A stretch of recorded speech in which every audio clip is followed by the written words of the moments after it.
Hello, and welcome to the AstroEnergy Astrology Show podcast with astrologer Shelley Overton.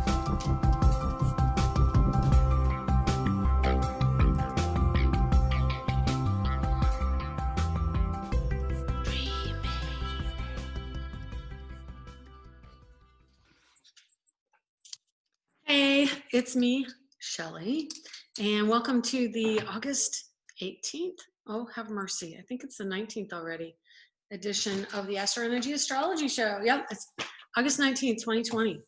And I am in a little bit different location. I might even open this up a little bit. Is that too bright? I don't know. Hopefully that's not too bad. I just needed a change. They all look alike if you go in the same place every time you do a podcast. So we're doing it out here in the dining area. And that's the patio where my kitty cats are. And they're over here. I'll show you outside, but they're down. I don't know if you can see, there's Cupid. There he is. And Ginger's right over here. I don't know if you can see her. She's by the chair. Oh, there go my glasses. Anyway, if you're listening to the podcast and want to see the podcast, you can go to YouTube and type in Shelley Overton, or I think Artful Shelley would get you, or even AstroEnergy Astrology Show will probably pull up the podcasts. Unfortunately, until you get enough followers, you don't really get to give it a private name. So it's just a bunch of numbers and letters, and that's hard to tell people how to find me. So just type in AstroEnergy Astrology Show, and you'll be able to see it. So anyway, we have finished another week. My dad's birthday was last week, and every time I get on this, my nose itches for some unknown reason. And I think that's probably just angels coming in saying, hey, we're here too. And there's Cupid in the bottom part of the video here. But it is still Leo time. We had a new moon. Let's see, the new moon was last night at 10:42 p.m., Tuesday night. So it's a great new moon in my opinion because it's a Leo new moon and Mercury's in Leo. Today, Mercury goes into a new sign, or at least in the next 24 hours. Let's see. Nope, today at 9:30 tonight. And so we're going to have a shift of energy there. The moon is now at 0. Well, the moon went in earlier today, but it's 5 degrees Virgo. I'll show you here. I've got this. I'm actually going to post this over here to help people who are learning astrology. I'll put a picture up with some of what I'm doing. And I'm also videotaping a different angle. So we're going to get really wild with this video today. I know, I'm so wild. Anyway, yeah, so we had the cluster of Moon, Mercury, and Sun yesterday. And what that did was Sun was ego and our sense of self. Excuse me, got a little itch. Mercury is how we think, how we communicate, and how we move about, so to speak, and also learn. And the moon is our emotional life associated with home and family. So yesterday, when they were all in the same sign, in the same place, pretty much, they were clustered at this moment of finality around Leo energy, which is childlike energy. It's expressing a romantic side. It's generosity, and especially with Mercury in Leo, it's like a over-the-top, exaggerated speech at times to get attention, to get noticed. And the reason Leo wants to get noticed is because Leo wants to connect. I was speaking with my lovely son yesterday, and we had a very long conversation last night. Normally, he wants to do his own thing, and I kind of let him do his own thing because he's living on his own now, just rented a new house down in South Florida. And he called up, and we got to talk for almost 3 hours. He's a Leo. He has Mercury in Leo. And, of course, Mercury, the sun, and moon were all in Leo yesterday. So that was a really lovely moment in time, and I hope I can get a repeat of it at some point. But what that means is there's a connection. We're connecting to children. I connected to my child. He is my child, and he's a Leo. So he's not connecting to his kids because he hasn't got any yet. But he's got that moon connection with his mom. And so there is a connectedness yesterday, and I'm sorry, this is in retrospect, but it's still around when you see this video, because we still have the sun in Leo for another few days. Let's just look and see what day the sun goes into Virgo. So it's the 22nd, which is Saturday, and we will shift our energy from that over the top, kind of connected, dramatic, larger than life, Leo, lots of hair energy, to a more demure, maybe refined, a little bit anal retentive energy of Virgo. We are seeing that in the next couple days, as Virgo moon is now what we are experiencing for the next couple days. So we have the moon first, and then followed by Mercury, which is tonight, goes into Virgo, and then followed by the sun this weekend on the 22nd. So today, with the moon in Virgo, very feminine energy. Hang on one second. Let's see if I can do this. Just have to take a second. Okay, trying not to get too loud for you all. Okay, so the moon is enticing us to analyze, to understand dynamics, to learn more. Time of year, Virgo is about teachers. It's about being of service. It's about connecting to an understanding or analysis of a situation. And it's a material world energy. Virgo is about the tangible, seeing something like me here. I'll probably put it right there anyway. Something hard and concrete. All the earth signs want physical, tangible goods. So Virgo likes to understand things and then teach about things, or, you know, at times the harder to integrate energy of Virgo can be more condescending. It doesn't, I mean, it depends on how you take it and how strong your own sense of self is, but really a Virgo wants to improve. Virgo looks for where things aren't necessarily as good as they could be and wants to be helpful. So again, like I said last week, the last degrees are really a push of concentrated energy that we get in before we go to a new energy. So really, Mercury in Leo is wrapping up the story around how we discuss things, about the drama behind things. Last night, as I record this, was the DNC convention, the Democratic National Convention. And so we have a new vice president candidate from last week, Kamala Harris. And then now we have Joe Biden as the presidential candidate for the Democratic side, the Democratic Party. We are wrapping up the drama, the show of what happened, and now we're getting to work. And Virgo is the worker. Virgo wants to do what it takes in the office, in the workplace, in a sense of analysis and administration.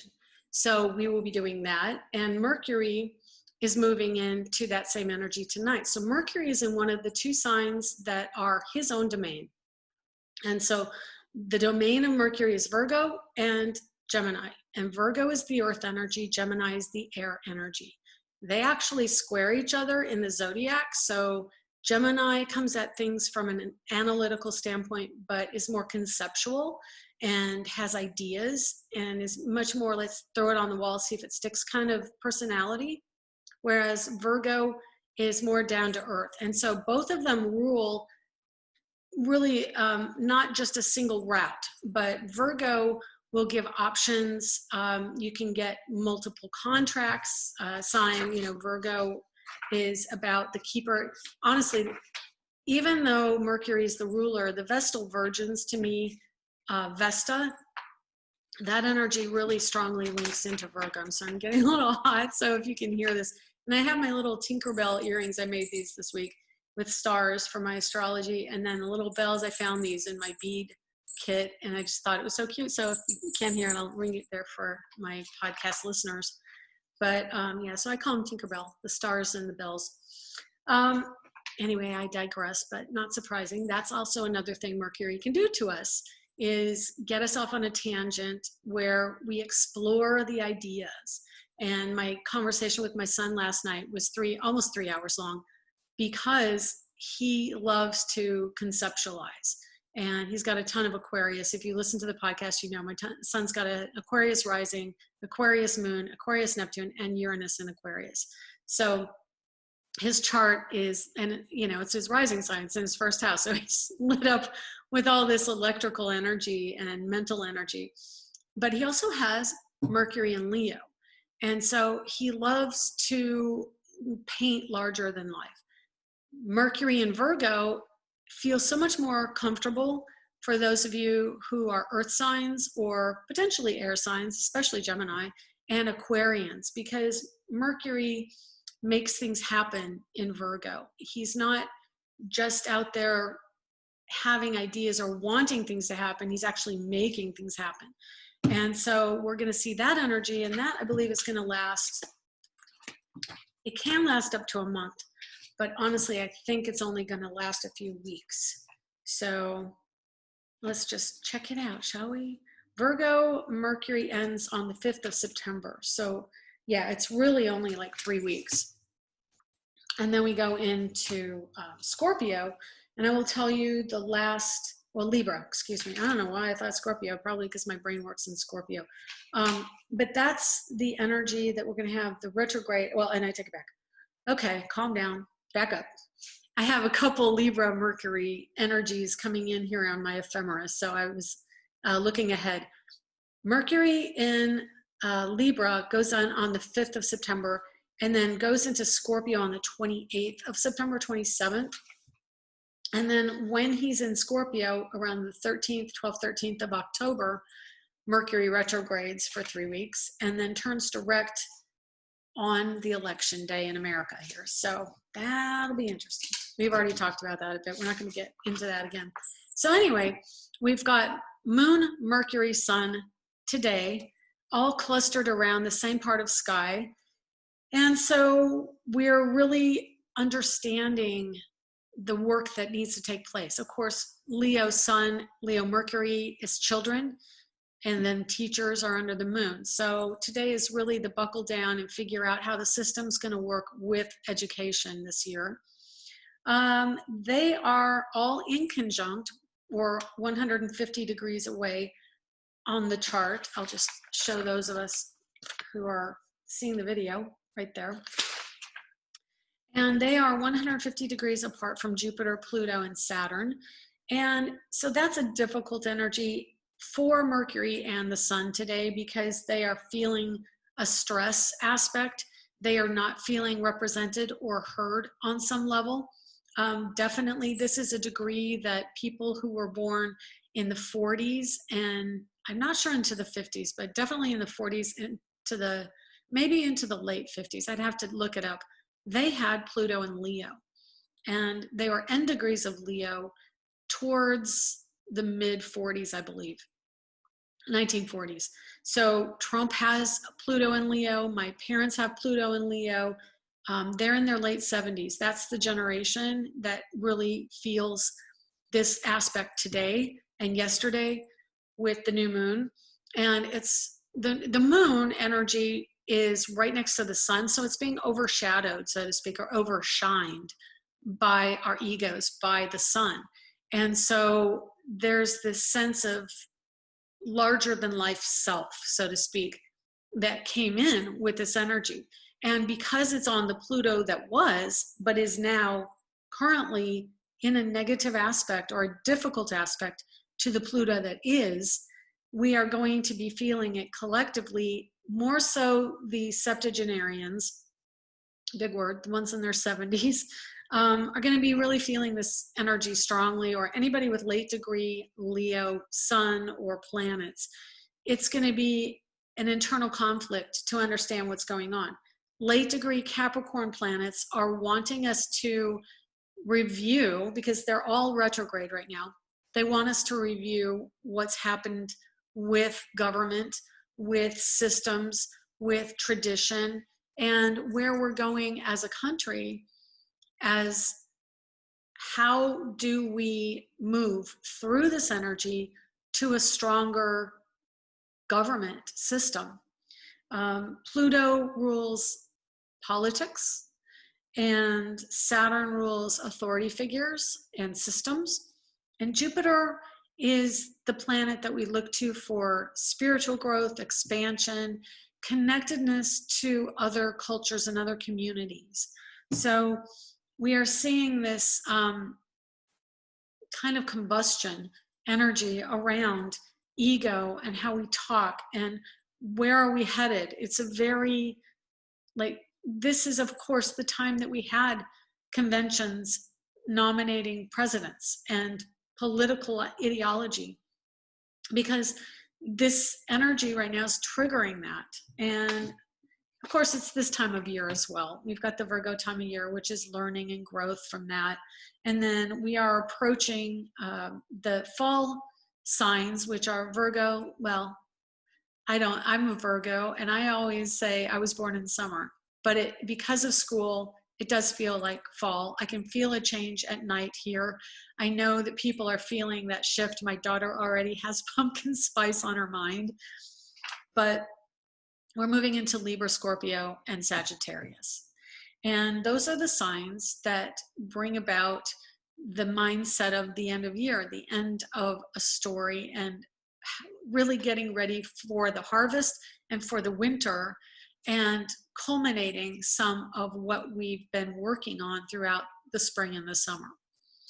We've got squares going on also from Mars and Aries Aries and Mars. No, wait a minute. Mars and Aries. I said it right the first time. Whatever. And he is at 25 degrees today, and he is 1 degree off of a direct square to Saturn. And so when he squares Saturn, of course, the action being taken, especially by youth, this is youth because Aries represents newborn energy, fresh cardinal energy. Capricorn does as well, but Capricorn, like I said, is career, it's life purpose, and it's at the top of the chart. This is the natural house right here of Capricorn. So Capricorn is about how we all agree to govern and the systems we use and the structure we create. But Mars is about new energy that is really driven because he's a fiery energy. It rules emergency workers, police, salespeople. It is really good at self-promotion. And so the self-promotion aspect of it is at odds with the direction we are heading collectively around how we set up our system. So the rogue individual, I mean, Mars in trine to the moon today, actually, I know it's not by sign, because you would think, oh, he's only in trine as long as Aries connects to Leo, because they're both fire signs. But he is still in aspect to the moon. Well, actually it was until the moon got to about 4 degrees. The moon's at 5. So it shows on my program that the Mars energy is only trine to the sun and Mercury. He was trine to the moon until the moon went into a new sign. So my bad. And hang on 1 second again. So yeah, we are also feeling this stress energy. And even though, like I've said multiple times, trines are considered positive collectively, astrologers tend to see it positive, there can be influences that make us stressed or unhappy initially with this energy. We can see accidents, we can see friction, we can see people being at odds, especially fire energy with Mars trine to the sun. They're both fire. They're both, riled up easily and want something to happen that's dramatic. I know my daughter, she's in Aries, and she's fascinated by going by accidents. Of course, thinking about the fallout from an accident makes her anxious. So that's kind of a double-edged sword there. But that's what you can have. You can have the fiery drive of Aries, of Mars, wanting to just do it. And then Virgo moon saying, yeah, but you have to look before you leap. And Aries is saying, why do I have to look before I leap? I just want to go. I have to go. So know that now that the moon is in a sign that doesn't necessarily get along with the Aries energy, Virgo and Aries are not particularly compatible signs, although I have to say my first boyfriend was an Aries, and it was a very fiery coupling. I have a Leo moon, or Leo Venus, so there was a little bit of fire there. But Virgo doesn't want the messiness that Aries brings to the table. Virgo wants things all neat and precise and clean. So a little bit anal retentive, you know, I'm sure I am. I'm definitely much, much better than I used to be as a younger Virgo. But yeah, I like to emphasize my Scorpio rising. Some of you may not like Scorpio, but I really enjoy the Scorpio rising and moon that I have. It really helps me to stand up for myself in my life. Okay, so we've got Neptune sextile to Saturn, Pluto, and Jupiter, because he is within 30-degree range of all of those planets at 20 degrees Pisces. He's retrograde, so I'm looking at this, and currently the faster moving planets are all direct for the time being, and then the lights don't retrograde, but Sun, Moon, Mercury, Venus, and Mars are all direct, while all the slower outer planets around our solar system, Neptune, Jupiter, Pluto, Saturn, are retrograde. So of course that's changing when Mars goes retrograde, and I think I told you when that was. And of course I need my fiery red Venus and Leo readers here. So Mars goes retrograde the 8th. I will double check that for you. And let's see. Nope, he goes in at 6:22 p.m. on the 9th. So you can't tell on tables. They just give you the date. They don't give you the time. But September 9th, he goes retrograde. And he will stay retrograde until looks like about 2 full months. He's retrograde till the 13th of November. And that means he is retrograde over the election. And so, but the thing is, over the election, I've told you this before too, Mercury turns direct on election day in Libra, which is the scales and balance. So it wants to balance things out. So in an election mindset, part of the day may go one way and the other part may go the other way. It is about balance. It's an air energy, and air energies are about multiples of some sort. So generally Libra is 2, and also Gemini can be 2, but Gemini can be more than 2. And Aquarius, definitely multiples. So it's not just the single, but many, or couples. Okay. I don't know if I'm really adding anything to what I've said in the past. Some of the things that I've been really thinking about a lot lately have been the end of the year. We've got a lot of strong energy coming in between the election and the end of the year. I was having conversations yesterday with a few different people, and definitely it occurred to me with Uranus ruling electronics, ruling light, ruling unexpected things, and also it is the energy of the internet, and it can be power grids. Jupiter, the two are coming together. Uranus is going to be retrograde over the end of the year, so he's wanting us to reevaluate our systems, or power really is his domain. Saturn is systems.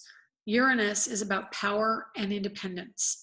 And so he's going to be giving us opportunities to understand our own independence.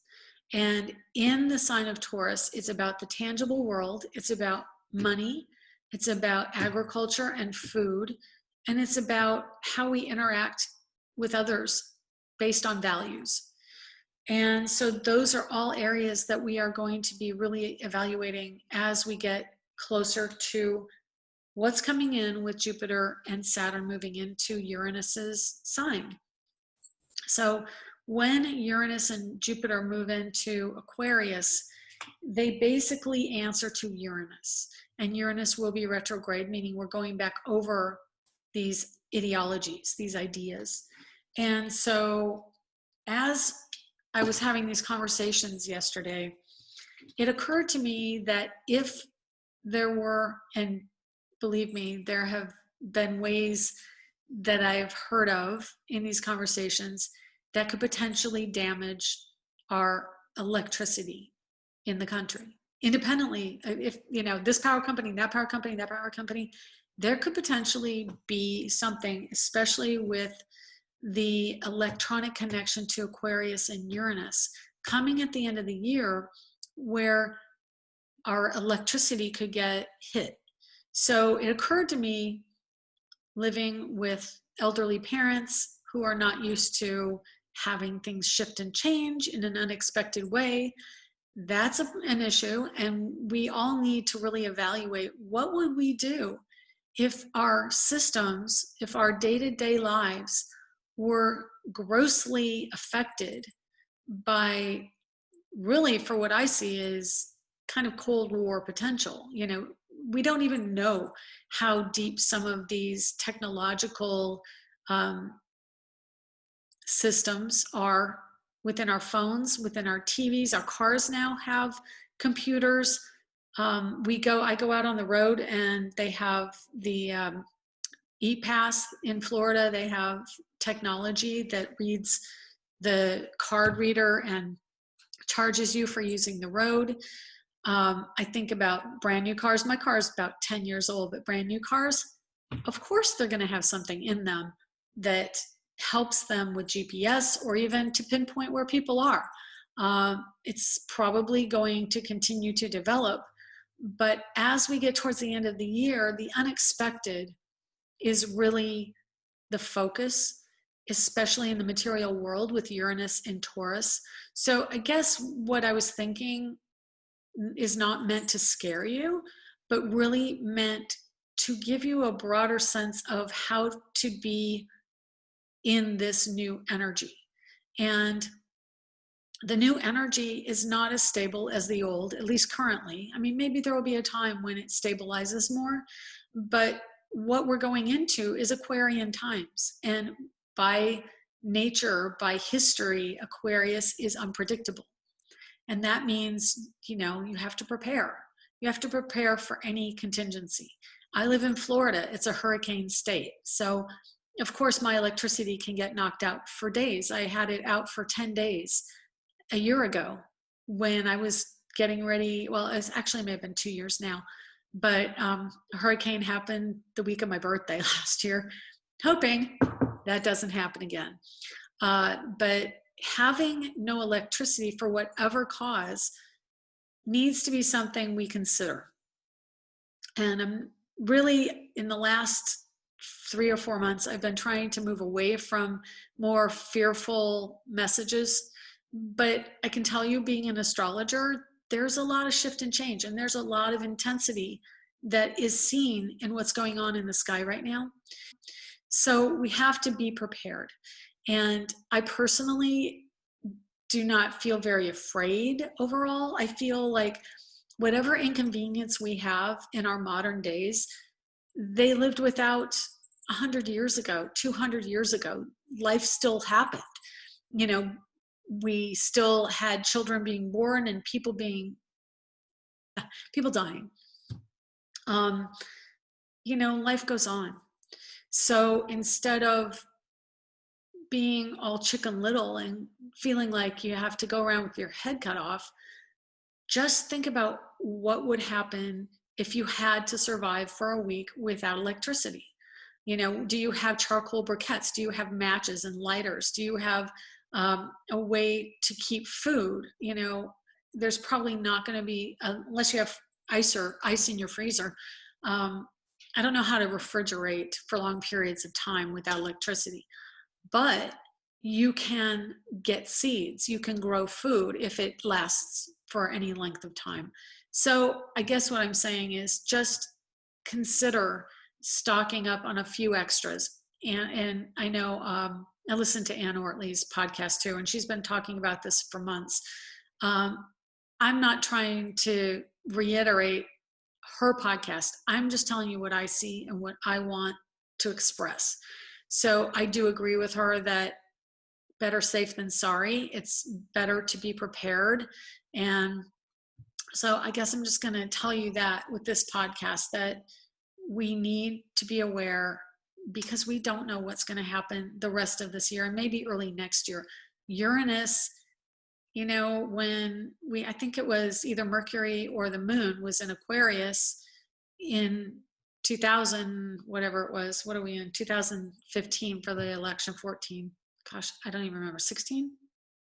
2016, I guess it was, for the last election. Wow, I think my brain's mush right now. Nobody expected Trump to win, and yet he won. And so anything can happen. We are in unusual times, as she likes to say, but I will also reiterate that Uranian/Aquarian times is about the unexpected, and it's about power. So I do believe that the energy coming in for the end of the year, which I'm going to probably write more about on my blog, is about the unexpected, the unusual, and it's about freedom. It's about clarity. It's about learning what we need to do and be aware of that we haven't necessarily thought about before. So I guess I just want you to stay calm and look at it as just another thing we have to go through in this life, if you can do that. Because, maybe that seems like I am not really aware of how difficult it can be. Trust me, I am very aware of how difficult things can be. I go through my own things off this video, off this podcast, but it doesn't really help running around with our heads cut off. It doesn't. So the practical side of things, the Virgo moon side of things, the sun in Virgo side of things, the Mercury in Virgo side of things wants us to be prepared. And so yes, Virgo, I don't know if Juliet, I don't remember her last name, but the lady who founded the Girl Scouts, she was probably Virgo or Capricorn, probably an earth energy. Anyway, so just appreciate what you have, express appreciation for what you have, and prepare for what we don't know. I can tell you the only constant is change. And with that, I thank you for listening. If you want to join up my Patreon account, go and type in Angelic Zodiac on patreon.com, patreon.com. And you can also listen to my podcast, just the audio, on SoundCloud. So I hope you have a wonderful week. See if I can tell you anything else that I see. Let's just, before I completely finish, let's just look at the rest of the week that we can kind of touch on. So the sun goes into Virgo Saturday, and moon goes into Virgo tomorrow and Libra on Friday at 5:16 a.m. Eastern. And then the moon enters Scorpio on Sunday of next week. So by the time we have our next podcast, the moon will be in Sagittarius. And that again reiterates that those are signs of the end of the year, of the harvest energy. And we will be dealing more with people of connected, more of a collective energy. Libra is about being social, about connecting to partners. Scorpio is a committer and very passionate. And then Sagittarius wants to be playful and fun in how they connect and be out social doing. So that's the energy for the rest of the week from the moon. And anyway, I will let you go, and I appreciate you coming by. I'm going to do another video with Mary Ellen, who, if you've seen, I think it was June or July 15th, I had her on my podcast, and I'm going to be on hers coming up here later today or tomorrow. And so I will mark that online. If you go to my website, angeliczodiac.com, anything that I post will be there. And also Angelic Zodiac 1 on Instagram. So, okay, that's all. You have a great week, and thanks for stopping by. Good to see you. Bye.